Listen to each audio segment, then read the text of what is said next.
Hello, everybody. My name is Hawkey. I've been rereading the Inside Infinite, the latest one on Halo Waypoint, and one thing that's really stuck out to me is just the amount of depth and communication that Thief 3 has gone into. Just every little piece of information that we could imagine is pretty much accounted for. Like some of the design pillars that they've worked on, and some of the things that they want to improve and make new.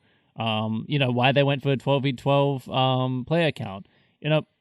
I could never imagine getting this amount of detail from any other company. It just doesn't typically happen, but we get all these nice screenshots and all this information about like why decisions were made.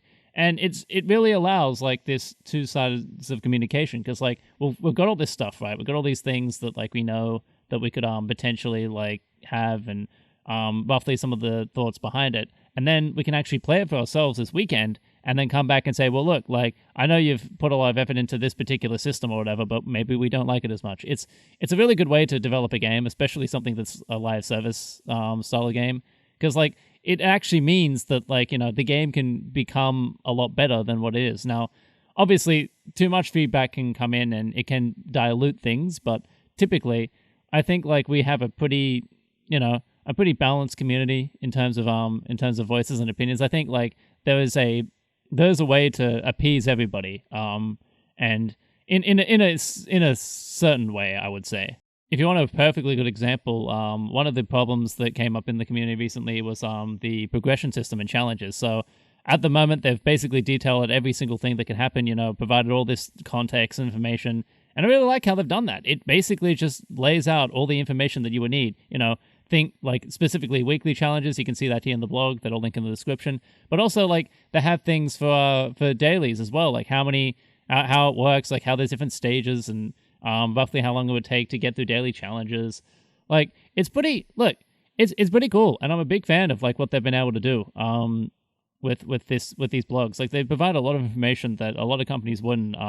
And they're very open about it. They're also really open to feedback. So if you're a big fan of providing feedback and you're in the flighting this weekend, send out all this information. Send some bug tickets in, send some info.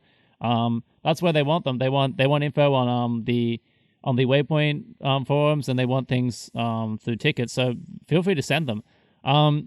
I just think it's a real change in how they've done things, and I really wanted to commend them for it because, like, I don't think we ever would have gotten this back in the day, and it means that they're actually listening. Like, a lot of the stuff that they mentioned here were, like, problems that came up through Twitter and all other services, and people started freaking out about it, and they basically said, well, look, like, if people don't understand what the system is and they want to, maybe get a better idea of what we're thinking, we can just provide that info in a blog here and get all this information out. We should be getting a good video or a live stream sometime tomorrow or the next day, detailing this flighting a little bit better. But I'm looking forward to playing it again. I played it back last month or the month before, whenever it was. It was a pretty good time. I enjoyed the flighting. I thought it was a pretty good game. A little bit disappointed with a couple of things. I wish they leaned a little bit more into the physics movement that they did back in the old days, like rocket jumping and all that. Not really something that really works in this game. But I'm sure they'll be able to fix that as time goes on. I mean, they can always make adjustments. Anyway, yeah, this has been Hawkey. I'm looking forward to this flight, and I really hope that, they keep this kind of level of communication because it brings a lot of trust to me. I'm a big fan. Take it easy.